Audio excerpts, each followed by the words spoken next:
qu'il rentre en Israël, il faut qu'il rentre.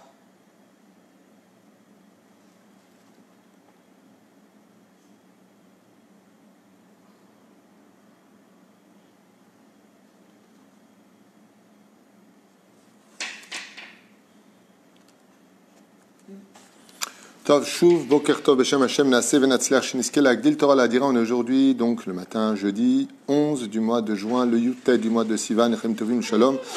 Shiur magnifique, Baruch Hashem, Yaakov Mordechai Ayakar de Genève, pour la réussite, un très bon khatan, une grande teshuva pour sa fille adorée, Sarah Miriam Bat Yaakov Mordechai, Bezrat Hashem, à qui on souhaite tous les bonheurs du monde. Bracha, Revacha, Be'atzlacha, beaucoup de réussite.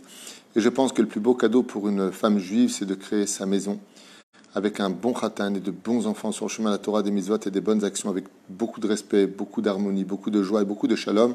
Kol hakavod de sanctifier des shiurim pour ses enfants. Mordechai, Yaakov Mordechai, vous êtes quelqu'un de grand. C'est magnifique. Bémet, je trouve que c'est un exemple de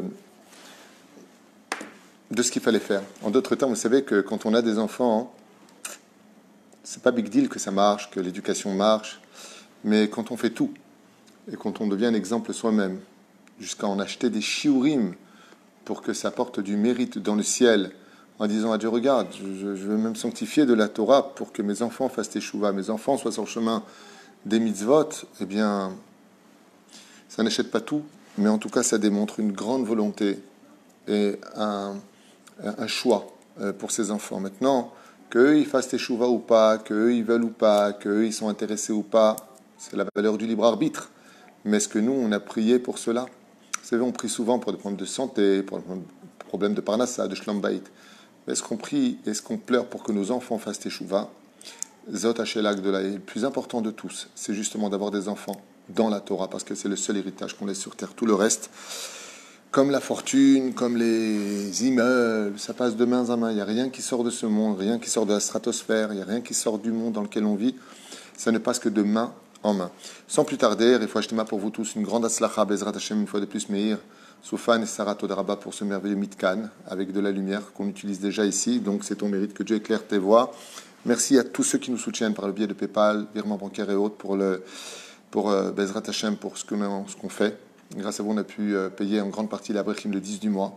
Donc, Mamash Mikol, Alev, Toda, Rabba. Et sachez qu'on a un kollel explosif au niveau de l'étude. Ce matin, je suis resté bouche bée de les voir comme ça se battre dans le tour, le Shulchan Aruch, Behemet. C'est une ambiance que je vous invite tous à venir voir.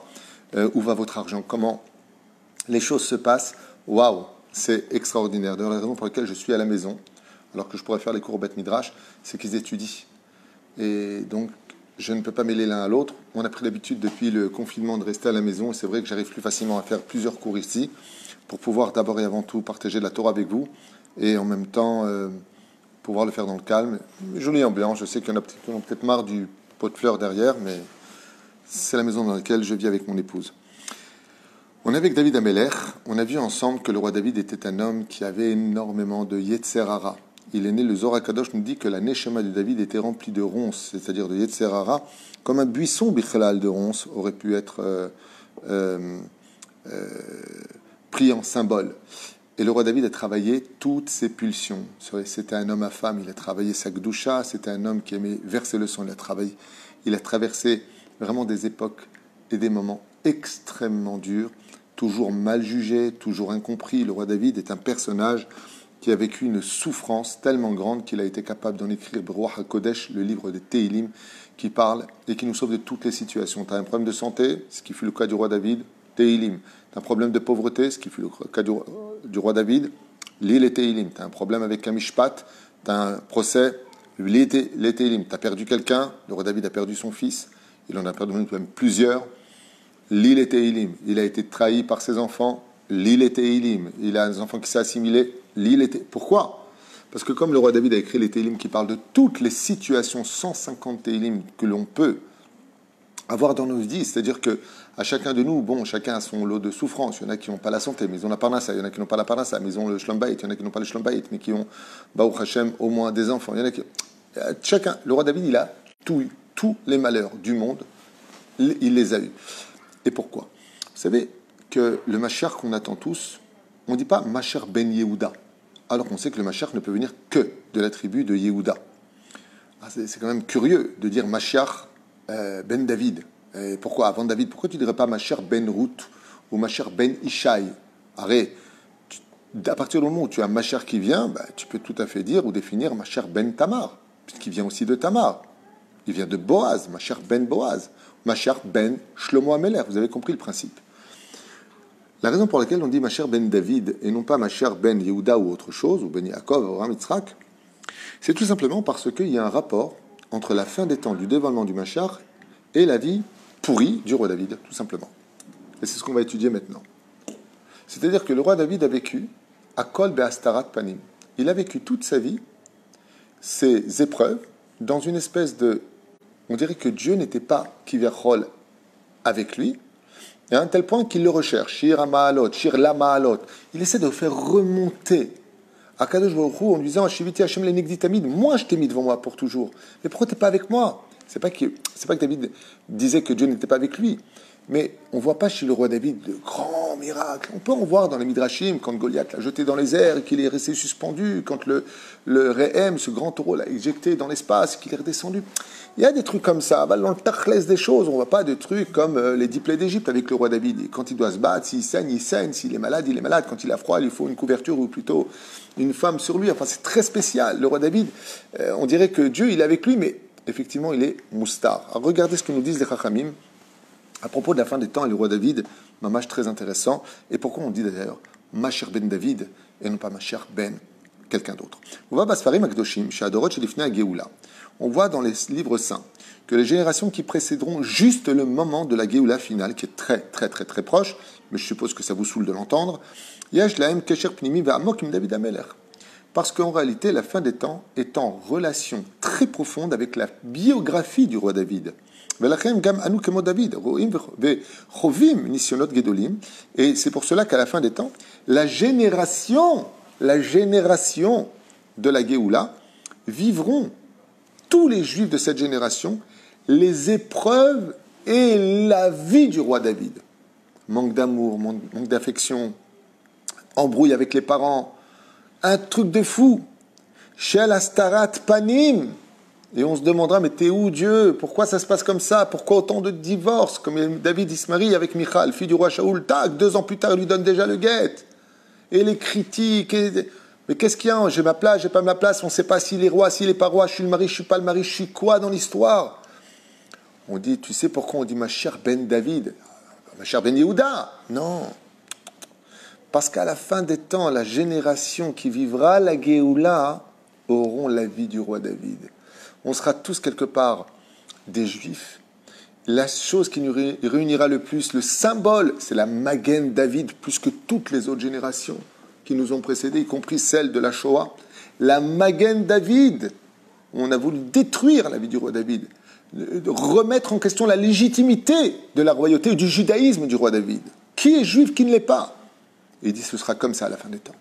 Chacun de nous subiront une parcelle de l'histoire des souffrances du roi d'Israël. D'où Mashiach ben David. Mashiach viendra comme si qu'il avait été engendré, non pas par le roi David, mais par la génération qui subira l'histoire du roi David. Et tout ça pourquoi? Pour faire la réparation du Etz Hadat. Parce qu'Al-Pisod, comme j'en ai déjà parlé dans beaucoup de shiurim, je vous rappelle que vous avez plus de 2600 cours sur toratraim.net, allez voir sur l'histoire du roi David, nos sages racontent, on a fait tout le Tanakh, c'était magnifique. Al-Pisod aussi, pourquoi le roi David se battit contre Goliath, le Etz Hadat, lui c'est Al-Etzraïm, extraordinaire shiurim que je vous conseille vraiment, pas de moi j'ai rien d'extraordinaire, que j'ai transmis de nos Chachamim. Okay? Matzavet Tsahar Bizionot, et comme disait Chachamim, le roi David a eu une vie de malheur et d'humiliation du début de sa naissance jusqu'à la fin de sa vie.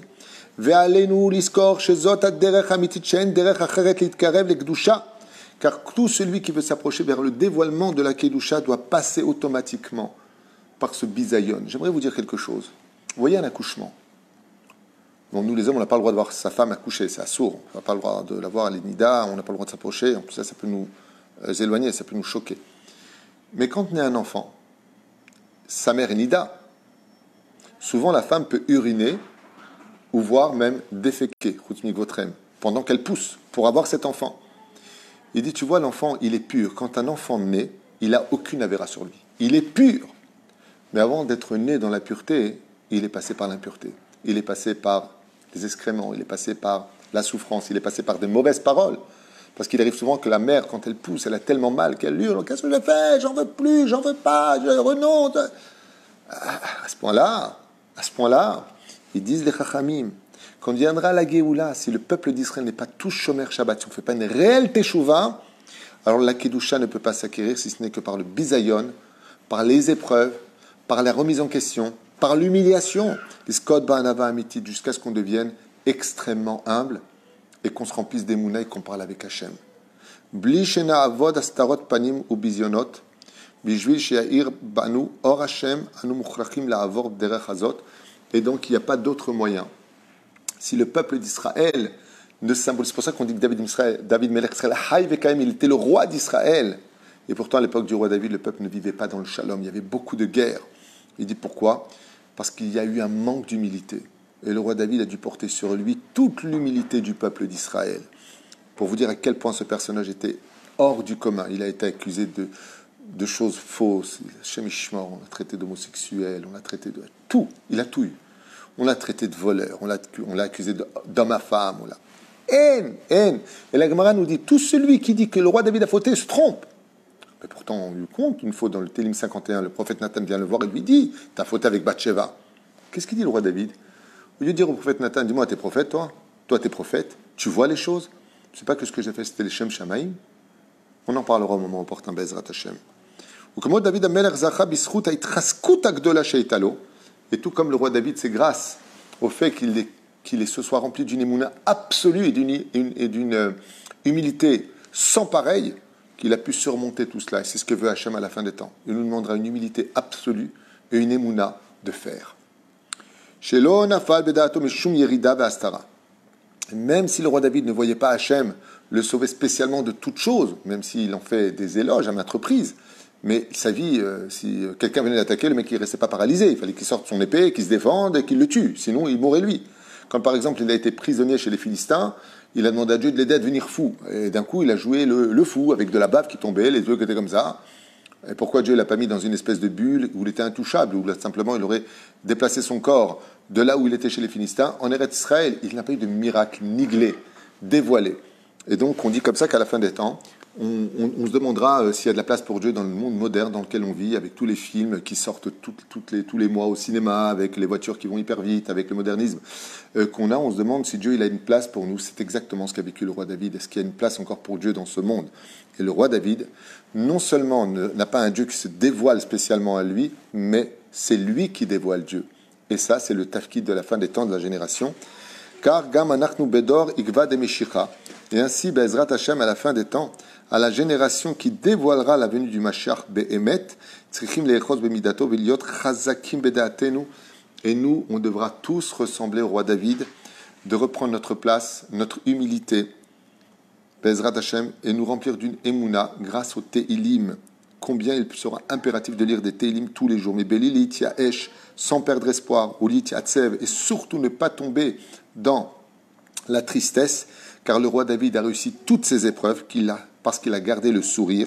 Mikol anisionot akshaim she'ovrim alenu, de toutes les épreuves et les difficultés que nous passerons, valier des niskel irot ou les kabel pene masher tzidkenu, et c'est grâce à cela que le Mashiach pourra se dévoiler, car le Mashiach ne viendra que quand le peuple d'Israël aura retrouvé totalement, non pas l'attente de sa venue spécialement, puisque En ben David ba el abesiach da'at, mais tout simplement parce que le Mashiach viendra que quand on aura un semblant du roi David en nous, c'est-à-dire qu'on lira des Teilim, on sera capable de se juger favorablement, comme disait le roi David. Quand il jugeait une personne, pas t'es pauvre, t'es riche, tu pleures pas.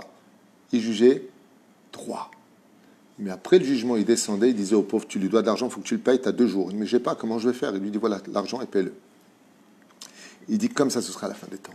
Il faudra que chacun de nous, Bezrat Hashem, on puisse avoir une mida du roi David en nous, en tant que peuple, pour pouvoir accoucher celui qu'on appellera plus tard, et encore aujourd'hui, et demain, quand il se dévoilera, Mashiach ben David.